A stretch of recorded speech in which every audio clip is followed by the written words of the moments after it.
आपने सुना होगा कि अर्धसत्य सफेद झूठ से ज्यादा खतरनाक होता है, और जो एजेंडाबाज होते हैं वो सफेद झूठ नहीं बोलते हैं, बल्कि इस अर्धसत्य के जरिए एक ऐसा काला सच सामने लाते हैं जिससे समाज टूटे, देश की इज्जत विदेश में नीलाम हो। और इनको अगर मैं एक लाइन में कहूं तो ये जो विदेश की जमीन पर बैठकर भारत के खिलाफ एजेंडा चलाने वाले ध्रुव राठी जैसे सोशल मीडिया इन्फ्लुएंसर हैं, वो राठी की तरह लाठी चलाकर समाज को कैसे बांटते हैं, उसके लिए ये दो तस्वीरें पहले आपको देखना जरूरी है। ये एक तस्वीर है, आप देख सकते हैं, ये है गुजरात की। वहां पर किस तरीके से मुस्लिम छात्र जो नमाज अदा कर रहे थे खुले में, उनके साथ मारपीट हो रही है, उसके स्लोगन भी सुनाई पड़ रहे होंगे आपको। इसके बाद दूसरी तस्वीर आप जरा देखिए, यह है कर्नाटक के बेंगलुरु की। वहां पर एक दुकानदार को खींचकर बाहर कुछ लड़के मार रहे हैं। यहां पर भी मामला धर्म का है, लड़का हिंदू है, उसमें जो पीटने वाले हैं उसमें ज्यादातर मुस्लिम हैं। तो एक तरफ तो बात हो रही है नमाज और अजान को लेकर विदेशी छात्रों को पीटने की गुजरात में, और दूसरी तरफ बात है कि वहां पर जामा मस्जिद पास में है, इसलिए हनुमान चालीसा कैसे बज रही है दुकान में, उसको लेकर ये मारपीट के दो वीडियो हैं।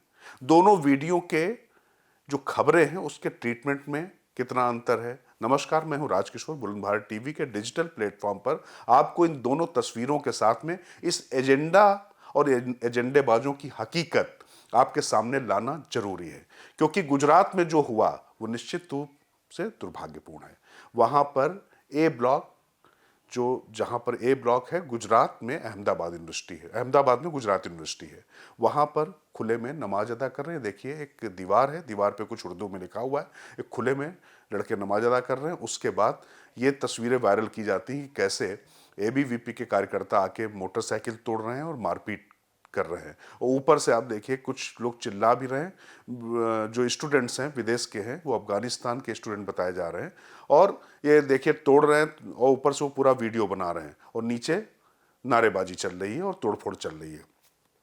इसको लेकर इस तरीके से तमाम सोशल मीडिया इन्फ्लुएंसर्स ने, जिनका अपना एक एजेंडा होता है कि कुछ भी ऐसा मिल जाए लपक लो, खास तौर से अगर नरेंद्र मोदी की सरकार के खिलाफ कुछ मिल रहा है, क्योंकि सरकार के खिलाफ कुछ भी मिले तो उसको दिखाना चाहिए, उसमें कोई दिक्कत नहीं है, लेकिन कैसे खिलाफ बनाया जाए वो इस वीडियो की खासियत है। वो कैसे, इसके लिए थोड़ा सा आगे बढ़ते मेरे साथ थोड़ी देर तक रहिएगा, दूध का दूध पानी का पानी हो जाएगा।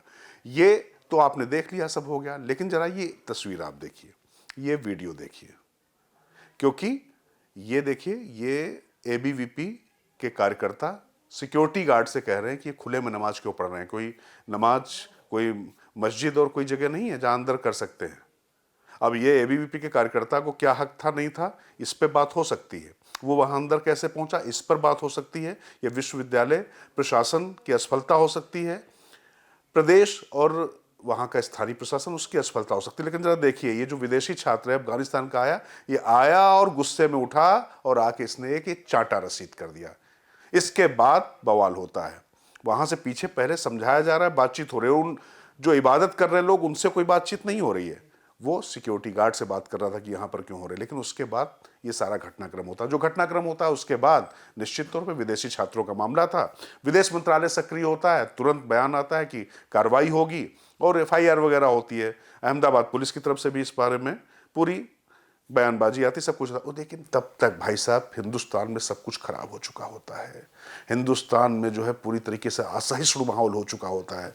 अगर आप ट्विटर और ये सोशल मीडिया के कुछ पन्ने कुछ चेहरों के साथ में देख रही है तो ऐसा लगने लगा त्राहिमाम, हाय हाय, हे भगवान क्या हो गया, कुछ बचा ही नहीं हिंदुस्तान में, सब खत्म हो चुका है। कोई सद्भावना नहीं है, किसी के प्रति कोई सहिष्णुता नहीं है, किसी को अपनी इबादत का हक नहीं है, अल्पसंख्यकों के साथ बहुत ज़्यादा गलत हो रहा है। इस तरीके की चीख चिल्लाहटें होने लगती हैं, शब्दों में घुमाकर तथ्यों को इस तरीके से पिरो के रखा जाता है। जो लोग अपने आप को फैक्ट चेकर कहते हैं वो भी इसी तरीके की चीज़ें जानबूझकर नीचे तक लेते हुए चले आते हैं, और जब ये वीडियो सामने आता कुछ जगह पर तो अपना मुंह छिपाने के लिए वो नीचे ऐसी जगह पर डाल देते हैं थ्रेड में कि दिखाई भी ना पड़े। और लेकिन तमाम लोग उसके बाद भी लगे रहते हैं, और भाई साहब मतलब आप क्या कहिए, इतना द्रवित हो जाते हैं कि आपकी भी आंखों में आंसू आ जाएंगे। लेकिन अब इसके बाद जरा ये बेंगलुरु वाला वीडियो देख लीजिए, उसमें भी यही बात आती है। हालांकि मैं आपको बता दूं, ऐसा देख के वीडियो लग रहा है और जो तथ्य सामने आ रहे हैं, वो जो शोहदे लड़के हैं वहां पर उनका बहुमत है, मुस्लिम बहुमत है, चूंकि जामा मस्जिद है, वहां दुकानों से वो पूरी तरीके से वसूली करते हैं। मामला वसूली का था, लेकिन जब वसूली की बात नहीं बनती है तो उसके बाद इस तरीके की बातें आती हैं। उसमें भी फैक्ट चेकर साहब कूदते हैं। वो यहां जरूर ये बताते हैं कि एफआईआर में इसका जिक्र नहीं है। एफआईआर कांग्रेस शासित सरकार में हुई है तो सही हुई होगी, जबकि एफआईआर कैसे होती है आपको पता है कि उसमें क्या चीजें छिपानी है, क्या चीजें दिखानी है, ये प्रशासन निश्चित तौर पर तय करता है। हाँ, ये हुआ है, उनके खिलाफ हुई, और पहले भी ये जो नाम थे सुलेमान वगैरह, जो लोग मार रहे थे उस लड़के को, उसके लिए ये बताया जाता है कि नहीं भाई, ये पहले भी करता रहा, हैबिचुअल ऑफेंडर है। लेकिन हनुमान चालीसा को लेकर ये विवाद हुआ नहीं बताया जाता है। मुझे भी लगता है कि नहीं हुआ होगा। लेकिन ये जो सिलेक्टिव अप्रोच है कि एक तरफ जहां पर एक लड़का आकर उठकर मारता है बीवीपी के कार्यकर्ता को, एक तरीके से घटना को इंस्टिगेट करता है, वहां पर वो उत्प्रेरक बनता है, वहां पर वो आग में घी डालता है, तो निश्चित तौर पर अगर उनको लगता था लड़कों को कि वहां पर उनकी इबादत में खलल पड़ रहा, तो वो विश्वविद्यालय प्रशासन से बात कर सकते थे। विदेशी नागरिक होने के नाते उनको कुछ इम्यूनिटी मिली हुई है, उनको गिरफ्तार नहीं किया जाएगा। उस लड़के ने जो वहां पर बेअदबी की, यहाँ पर आके मारपीट की, उसको तो डिपोर्ट किया ही जाना चाहिए। और जिन लड़कों ने यहाँ पर बदतमीजी की तोड़फोड़ की, उनके खिलाफ एफआईआर हो, कार्रवाई हो। लेकिन ये घटनाएं हो क्यों रही है, इस डिजाइन को समझने की जरूरत है। और सबसे ज्यादा खतरनाक बात तो ये कि ये जो एजेंडाधारी जो अपनी लाठी चलाते हैं विभाजनकारी, इनको समझने और समझाने के लिए मैं आपसे मुखातिब हुआ हूं। क्योंकि एक तरफ तो गुजरात की घटना होती है, उस पर पूरी तरीके से सब तुल पड़ते हैं, पिल पड़ते हैं, लेकिन जब बेंगलुरु की घटना होती है तो उस पर बहुत सिलेक्टिव अप्रोच हो जाता है। इससे पहले आप बताइए कि जब दिल्ली में एक पुलिस वाला इबादत करते सड़क पर लोगों पर लात मारते दिखाई पड़ा था, तो आपने किसी को उसकी तारीफ करते देखा था? ऐसे तमाम लोग जो पूरी तरीके से राइट विंगर माने जाते हैं, वो भी इसकी भर्त्सना कर रहे थे। तमाम लोग कह रहे थे कि सड़क में खुले में क्यों नमाज अदा करनी भाई, ट्रैफिक वाला इलाका था। लेकिन बाद में जब वीडियो आता है तो पता चलता है कि कहने के बाद भी लोग नहीं मान रहे थे, जबकि अंदर जगह थी।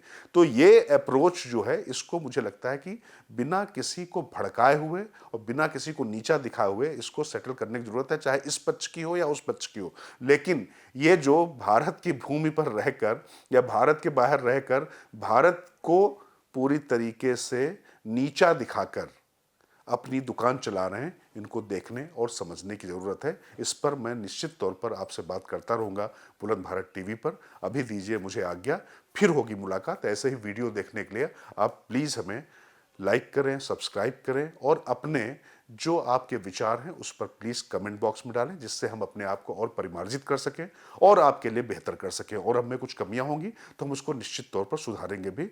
मैं राजकिशोर, बुलंद भारत टीवी से, ताकत आपकी।